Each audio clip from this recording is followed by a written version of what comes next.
Ship the hell off. Ship off. Ship off. Ship off. Find a little boat and ship the hell off. Social media, I think, has become a tool that is misused by a lot of people. By tools. Gets a lot of people into trouble. We have a great Australian golfer by the name of Robert Allenby. Yes. He'd actually banned himself from Twitter for a couple of years. Decided to get back on, and he had a bit of a to and froing with a young Aussie pro by the name of Aaron Price. Yes. And just to give you an idea of a couple of things, because Price was having a joke about comparing Robert Allenby's latest issue with police and whatever happened, and the last time it happened as well with Ryan Lochte, just saying, is there a little bit of license taken with the story about what actually happened? So it then blew up. And poor old Robert was running with things like, I'm so effing great, you could never imagine, and you're so far below me, I couldn't find you. I just think Robert needs to take a step back, shut his Twitter account, and ship off for a little bit. Now, this is an interesting one, Jim. The Royal Society for Public Health. Oh, no. Doing an outstanding job, they are. They've come out and they've decided to tell everybody that if you are commuting to and from work by bus, train or car, you're going to have higher stress levels, higher blood pressure, and higher body mass index. That's freaking brilliant, isn't it? Yeah.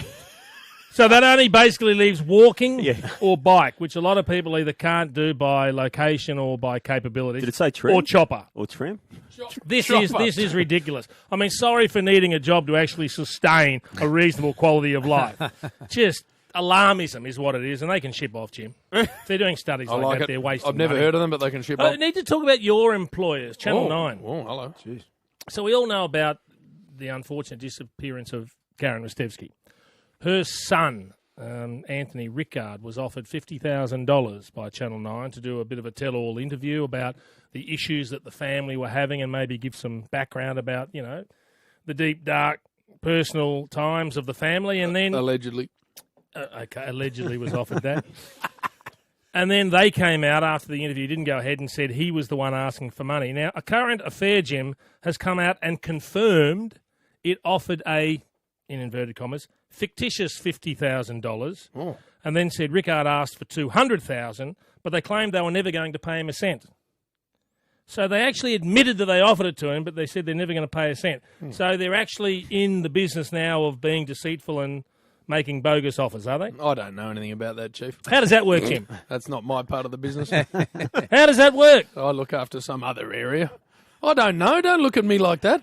How do I know? He wouldn't have read it, Chief. It was in the paper today. Yeah, exactly. I think they can ship off. Oh, come on, Chief. And lastly, just a little one. Jim, let's be brutally honest, I need to ship you off. How am I getting shipped off? Purely and simply for cutting Boomer off at the knees. Yeah. What?